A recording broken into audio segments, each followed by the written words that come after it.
generate the kinesthetic cues. It is the field of biomedical. This research is actually more of an experimental research that we have conducted in South Korea, GIST, and my colleague, he has remained my colleague in Yale University, and we conducted this research in GIST, and now some other work is also going on. So let's start with this presentation. This is the presentation. Overview, please, next slide.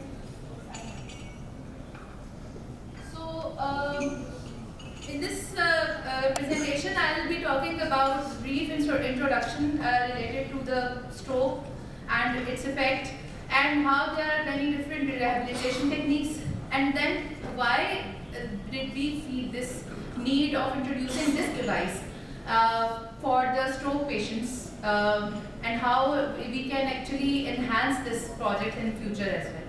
So let's talk about this stroke. What is stroke? I think everybody knows what is stroke.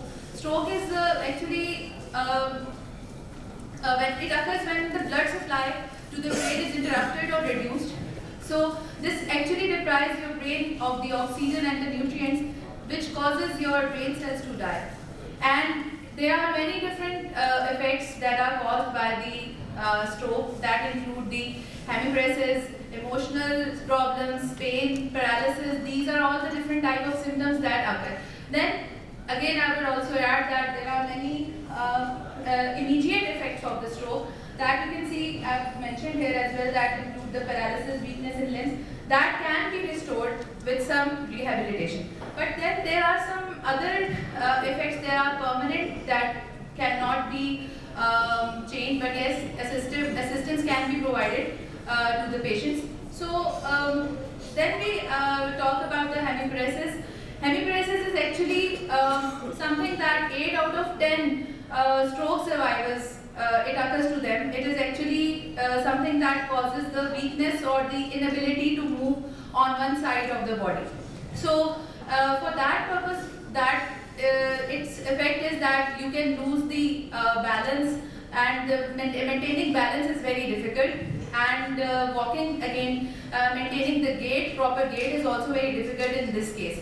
Again, it can be cured, and it can be it can be cured with the help of some rehabilitation and with some devices. There are many rehabilitation techniques that are already being used in rehabilitation centers, but they mainly focus on the legs. They mainly focus on the upper body, like hands and arms.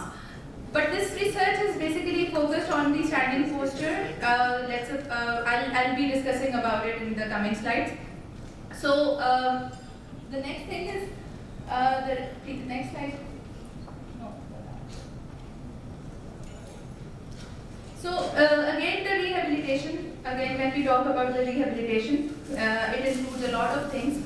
One thing is the gait recovery. I think everybody is aware about the gait here. It's not the gait is the way that the person walks, because the hemiparesis, it affects the gait of the person. So that is one of the major objectives in the rehabilitation program for the stroke patients. And good rehabilitation outcome seems to be strongly associated with also the high degree of motivation from the family and their support as well. So there are some things that are required when we talk about the rehabilitation, which also include the motor learning approaches to rehabilitation stresses that involve. This is achieved through the use of motor task and related feedback systems.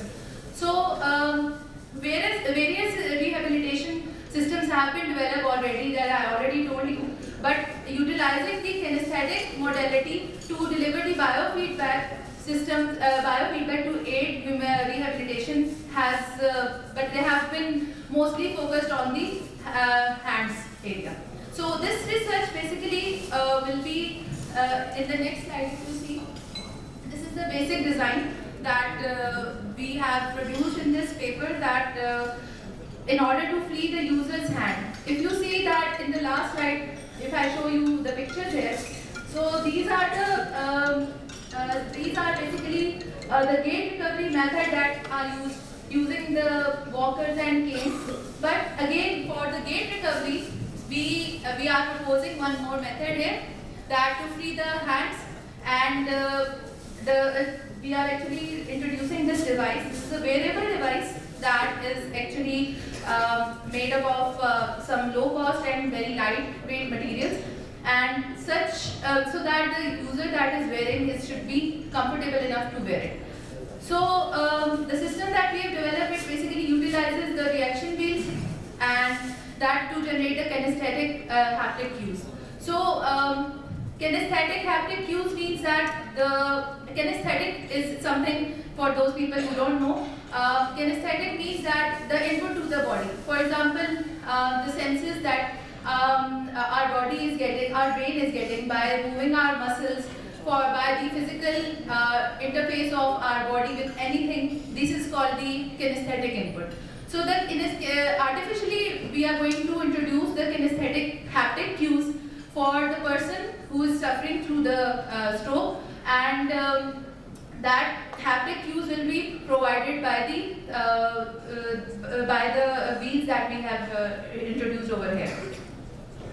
So when we talk about the reaction wheels, this is actually the phenomena that will be I have used here. That is the reaction wheel, that is a momentum exchange device that consists of rotating flywheel from which a torque is obtained by accelerating the wheel. So basically, from where this idea originated, these were actually used in the spacecrafts and satellites. Earlier they are used, and they actually provide the torque for the altitude control. So we don't need any rocket and something like that for this purpose. So the amount of the torque that is generated by this reaction wheel, it depends on the moment of inertia of the wheel and the angular acceleration. So that means that the amount of torque that can be obtained is very limited to relatively smaller values, and that means limits its use to the terrestrial systems. So from the perspective of the wearable systems, if we talk about these reaction wheels, the mass and the size of the wheel are so limited because we cannot increase the mass because this is a wearable device. So the increase in the output torque can be achieved by increasing the acceleration. So, but that too again in some limits. So when we talk about our first design that we made, that is the first design that you can see in front of you. It included 4 reaction wheels. You can see reaction wheel number 1 here, 2, 3 and 4. 1, 3 for the left side, 2 and 4 for the right side. And there was these wheels actually tend to rotate in the same direction when we, let's suppose, if there is some imbalance that is created on the left side, the left side of the wheel start to rotate on the opposite side. So previously designed and tested haptic feedback device that utilized 4 reaction wheels to provide balance. So this design was used and it was tested on 7 healthy subjects. But again, the main thing that the drawback of the system was that it was very heavy, and we wanted a design that should be compact enough. So if you see the next slide here, this is the experimental work that we did. That is that 2 surfaces were given. One, the solid and the foam were used, and the foam is used to simulate the unstable grounds. So based on that, the stability criteria we created for all the different subjects, and then on those criteria the imbalance was created, and then based on that input was provided, and then it was seen that how the subject was able to balance himself. So this was again now when we modified our first design. This is the modification final. If you see here, this is the flywheel. You can see clearly here there are 2 flywheels, one for the clockwise, the other for the counterclockwise direction. Then there is this ADC motor that is connected over here, and then there is this 4th circuit burn system over here. So again, this is a very lightweight and a comfortable wear system that was made. Even if you see this wearable jacket was also plastic, and was made of plastic, and the total weight of this wearable jacket was around 2.7 kgs. So the weight was reduced from more than 4 to 2.6, 2.7 kgs, and it was again a very successful design. Now, if we see about this system design, the wearable device, it communicates with the PC through the Wi-Fi. And you can see this is the kinesthetic device, this is the Myrio that we used, and this is the motor driver board that was connected, and the motors that were connected here, and then the signals from the personal computer, the PC, you can even transmit them using the Wi-Fi. And initially we were actually giving the signals to the motors to turn left and right, that things can be further improved in the future as well. And you can also control it by the use of the smartphone as well. So next, this is a small video. You can see the flywheel moving here. In this case, it is moving in the counterclockwise direction, and then after stopping it, it is moving in the clockwise direction. So this system suits well for stroke patients standing, not walking. Why? Because initial design was made so that if while standing there is a patient who loses his control, he can easily adjust while the motor moves in the one direction. But let's suppose while walking, there is a certain imbalance in both the directions, then the motor have to first decelerate, and then it has to change the direction. So for that purpose, more research is still going on in this area, but this is a first key idea that we have produced in this field for this problem. So this idea was tested on 10 healthy young adults, and then we did some training of this. In the next slide, if you see, we did an experimental setup, and we did some training session on the subjects. The first thing was the training without training subjects. The subjects were not trained, and they were given this device. They were provided with some switches. If you can see here, they have some switches in their hands. They were provided with a left and a right switch.